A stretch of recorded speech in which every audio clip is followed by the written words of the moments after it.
ठीक है बच्चों, तो अब हम देखेंगे यूनिफॉर्म सर्कुलर मोशन। हमने लीनियर मोशन देख लिया, हमने मोशंस के इक्वेशन देख लिए, नॉन यूनिफॉर्म यूनिफॉर्म मोशन देख लिया, एक्सेलरेशन देख लिया, स्पीड वेलोसिटी देख लिया, डिस्टेंस डिस्प्लेसमेंट, सारी चीजें देख लिया हमने। बचा क्या? Last, uniform circular motion. तो याद करो, मैंने जब क्लास शुरू किया था तो मैंने बताया था भाई, मोशन जिस रास्ते में होगा उसी का नाम पड़ जाएगा। ठीक है, तो अगर मोशन सर्कुलर है मतलब क्या कि आपके पास एक सर्कुलर पाथ है। ठीक है, आपके पास एक सर्कुलर पाथ है, इस सर्कुलर पाथ का सेंटर ले लो O, तो यहां से यहां तक का डिस्टेंस क्या हो जाएगा? R। होगा कि नहीं? होगा ना।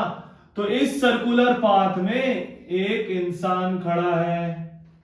अगर इस इंसान को ये सर्कल में मूव करना है तभी तो सर्कुलर पाथ सर्कुलर मोशन होगा।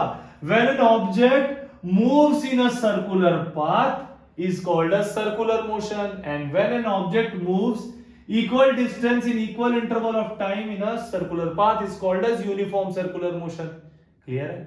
अब देखो, सर्कुलर मोशन क्या होगा? When an object moves in a circular path और when an object covers a distance in a circular path in a time is called a circular motion। बातें clear है? पक्का? तो इस अब बात है इतना, तो इसमें हमको मुद्दे वाली बात है फॉर्मूला V का। मतलब अगर हमको निकालना है कि भाई इस सर्कुलर पाथ में अगर कोई चल रहा है या दौड़ रहा है या घूम रहा है तो उसकी वेलोसिटी कितनी होगी। ठीक है, तो वो निकालने के लिए अब हमको पता है, सिंपल सी बात है। आप लोग मुझे बता, आपने पढ़ा है ना ये speed equal to distance upon time, ये आपने पढ़ा है ना, speed equal to distance by time. अब देखो, अगर मैं स्पीड या वेलोसिटी बोलूं तो इसमें मूव करने के लिए वेलोसिटी हम बाय डिफॉल्ट v लिखते हैं, तो स्पीड को मैं v लिख लूं।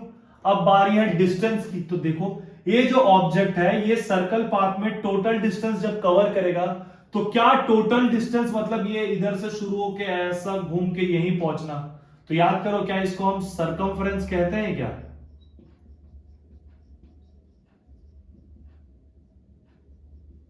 सरकमफ्रेंस या पेरीमीटर ऑफ अ सर्कल कहते हैं ना।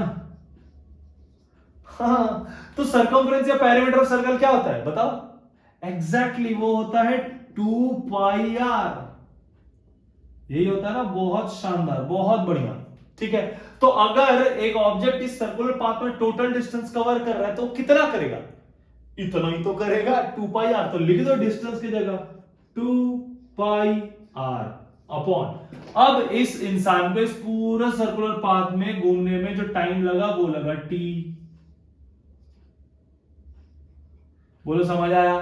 तो लगा दूंगा मैं यहां पे t, तो बन गया हमारा फॉर्मूला क्या कि velocity in a circular path का फॉर्मूला बन गया v equal to 2πr upon t। तो इसमें आप पाई की वैल्यू जो है आपको जो अच्छा लगे, 22/7 लगे वो ले लो या 3.14 लगे वो ले लो। क्लियर है इतनी बात? समझ आ रही है चीजें? तो बस यही था आपका लास्ट टॉपिक। एक तो छोटा सा न्यूमेरिकल इस पे भी कर लेते हैं। तो न्यूमेरिकल जो है वो ये कह रहा है कि जो साइक्लिस्ट है, आप लोग देख लेना। ठीक है, मैं एक छोटा सा न्यूमेरिकल बता रहा हूं। एक जो ये जो है ये एक साइकिल में मूव कर रहा है। ठीक है, मैं बाकी चीजें हटा दे रहा हूं, सिर्फ मुद्दे की चीजें देखो आप। ये एक सर्कुलर पाथ में मूव कर रहा है। जो सर्कुलर पाथ है उसका जो रेडियस है वो 105 मीटर है। ठीक है, ये सर्कुलर पाथ का जो रेडियस है वो 105 मीटर है। और इस इंसान को इस पूरे सर्कुलर पाथ को कवर करने में जो टाइम लगा वो लगा 2 मिनट। 2 मिनट लगा भाई इसको इस पूरे सर्कुलर पाथ को कवर करने में। ठीक है, तो आपको निकालना है कि इसकी वेलोसिटी कितनी थी। क्या निकालना है आपको? इसकी वेलोसिटी। क्लियर है बच्चों? इसकी वेलोसिटी निकालनी है, तो देख लेते हैं। तो सबसे पहले हमको जो गिवन है वो क्या है? रेडियस मतलब आर। वी निकालनी है और टाइम कितना दिया हुआ है? 2 मिनट। तो सबसे पहले हम 2 मिनट को सेकंड में कन्वर्ट कर लेंगे। ऐसा क्यों? क्योंकि टाइम का स्टैंडर्ड यूनिट, अरे क्या बात, बहुत सही यार, टाइम का स्टैंडर्ड यूनिट सेकंड होता है। तो 1 मिनट में कितना सेकंड होता है? 60। तो 2 मिनट में कितना सेकंड हो जाएगा? 120। शाबाश। अब आ गया हमारे पास टाइम, हमको रेडियस दिया हुआ 105 और हमको निकालना है कि ये जो साइक्लिस्ट मूव कर रहा था ना, कितने स्पीड से मूव कर रहा था। तो v equal to 2 into pi की वैल्यू हो गई 22/7 इंटू रेडियस कितना दिया हुआ है? 105 मीटर। शाबाश।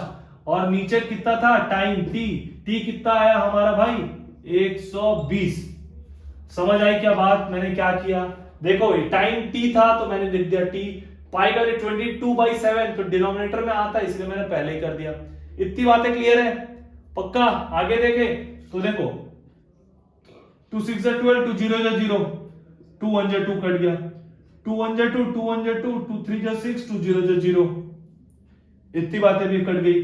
अब 3 1 3, 3 0 0, 3 3 9, 3 5 15, 7 1 7, 7 5 35।